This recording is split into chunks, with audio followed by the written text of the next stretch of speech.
નમસ્કાર ખેડૂત મિત્રો, જય શ્રી કૃષ્ણ, જય સિયારામ. હું એચ.જી. ચોપડા, નિવૃત્ત ખેતીવાડી મદદનીશ, કૃષિ યુનિવર્સિટી જુનાગઢ અને હાલ મારુતિ એગ્રો ધારી. આજે હું ખેડૂત મિત્રોને એક તલના પાક વિશે માહિતી આપવાનો પ્રયત્ન કરી રહ્યો છું.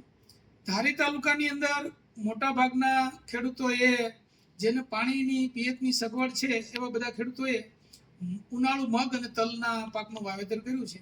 હવે તલના પાકની આપણે વાત કરીએ તો તલના પાકના જે મૂળિયા હોય ને એ વધારે પ્રમાણમાં પાણી ભરાય તો સહન કરી નથી શકતા.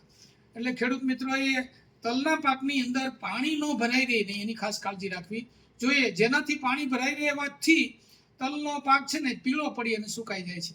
હવે પીળો પડે એટલે એના મૂળની અંદર કાળી ફૂગ આવે છે. જો આપણે આ વિડીયોના માધ્યમથી જોઈ કે તલના પાકની અંદર આવી કાળી ફૂગ આવે છે એટલે મૂળ છે ને એની અંદર તંતુ મૂળ બધા છે એ બળી જાય છે. એટલે એ જમીનમાંથી પૂરતા પ્રમાણમાં પોષણ મેળવી ન શકે એટલે છોડ નબળો પડે છે, પીળો પડીને સુકાઈ જાય છે.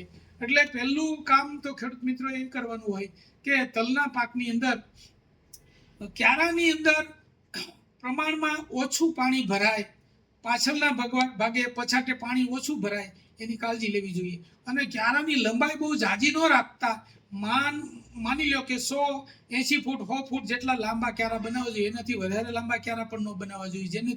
જેનાથી શું થાય કે ક્યારાની અંદર બહુ વધારે પાણી ભરાઈ રહે તો પણ આવો સુકારો, કાળી ફૂગ આવવાનો પ્રયત્ન અસર થાય છે અને આપણને નુકસાન થાય છે.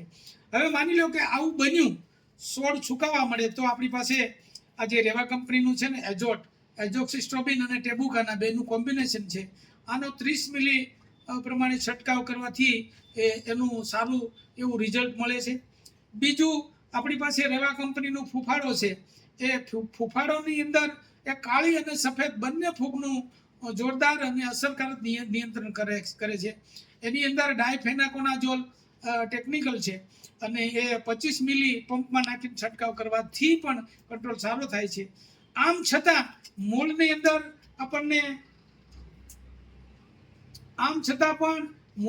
આપણને એમાં તકલીફ લાગે તો કે ભાઈ પાણી પાવાનું છે, તો પાણી પાવાની સાથે આ 1 એકરે 500 ગ્રામ એટલે 40 ગુઠાનો 1 એકર થાય એ હિસાબે આપણે પાણીની અંદર ધોરિયામાં અને આ રેવા કંપનીનું જે સેફ છે કાર્બનેઝિમ અને મેન્કોઝેબનું મિશ્રણ છે એ અને ધોરિયામાં પાણી સાથે પાવાથી પણ આવી કાળી ફૂગનું આપણે અસરકારક નિયંત્રણ કરી શકીએ છીએ. તો આ રીતે ઉપયોગી માહિતી આપવામાં આવી છે. એનો ખેડૂત મિત્રોએ અભ્યાસ કરી અને એનો ખેતી પાકોમાં અમલ કરવા વિનંતી, જેથી આપણા તલના પાકમાં ફૂગ આવતી અટકે, સુકારો આવતો અટકે અને આપણો પાક છે એ બચાવી શકીએ. જય હિન્દ, જય ભારત.